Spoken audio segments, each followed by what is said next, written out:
이번 시간에는 우리 기출 따라잡기 문제를 같이 한번 풀어보도록 하겠습니다. 다음은 기본 키인 그 직위 속성에 대해서 이 직위 속성 값으로는 이제 사원이다, 대리다, 과장, 부장, 이사, 사장 요것만 허용이 된대요. 이것만 이제 허용이 되는데 그때 이제 기본 값으로 이제 사원이라는 이 값을 이제 취하는 그런 도메인 무결성 제약 조건을 설정하기 위한 그런 SQL문이래요. 가로를 채워서 이제 SQL문을 완성하시오 그러고 돼 있습니다. 지금 여기 보니까 이제 직이라는 속성에 대해서 크리에이트 도메인에서 도메인을 생성하겠다 그거죠. 그때 이 직이라는 속성은 데이터의 크기가 이제 문자 10글자다라고 그렇게 이제 작성이 돼 있는 거예요. 그때 이제 동그라미 1번, 2번, 3번 하고 요 자리를 이제 채워라 그거요. 우리가 크리에이트 도메인에서 도메인을 이제 생성할 때 우리가 쓸 수 있는 것들이 이제 기본값 지정하는 거 그리고 우리가 제약 조건 그거 이제 지정하는 거 그렇게 이제 두 가지가 있었죠. 그래서 우리가 기본값 지정할 때는 지금처럼 이런 게 이제 사용되면 안 되잖아요. 그죠? 그래서 동그라미 1번에서 이제 기본값 이제 지정하는 그런 이제 명령어가 들어가 주면 돼요. 그래서 우리가 기본값을 지정할 때 우리가 디폴트라는 명령어 써주면 되겠죠.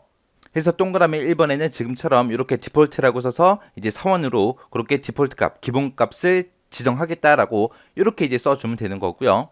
그때 요 직이라는 요 속성에는 사원이다, 대리, 과장, 부장, 이사, 사장 요 값만 이제 허용한다라고 했어요.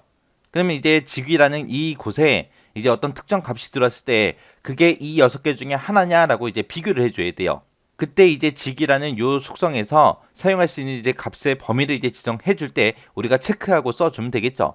그래서 요 3번에는 체크라고 써서 얘네들의 이제 값들을 전부 다 입력해 주면 됩니다. 해서 이 동그라미 3번에는 지금처럼 이렇게 작성되면 돼요. 해서 체크라고 요 명령어 써주고 그리고 이 직이라는 이 속성에 대해서 이제 거기에 들어갈 수 있는 값들은 이런 것들이 있습니다 라고 그렇게 이제 써주면 되겠죠. 그때 이제 그 앞에 이런 것들이 써져 있는데 얘가 이제 제약 조건 명인가 봐요. 해서 체크만 원래 써도 이렇게 되는데 그 앞에 보니까 뭔가가 있어요. 그리고 얘는 제약 조건, 무결성 제약 조건을 이제 설정하기 위한 그런 SQL문이라고 했죠. 그래서 우리가 제약 조건을 걸 때 이런 제약 조건 명으로 그렇게 쓰겠습니다 라고 constraint 하고 그 명령어 이제 써주면 되는 거예요.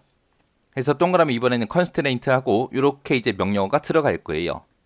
그래서 동그라미 1번에서는 이제 기본값 그거 이제 설정해 준 거고 동그라미 2번에서 이 이름으로 이제 제약 조건을 이제 내가 만들겠다.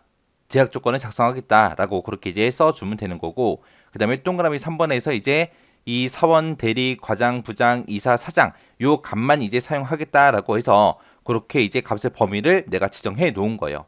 그래서 이렇게 해서 동그라미 1, 2, 3번에 이렇게 이제 정답이 들어갑니다.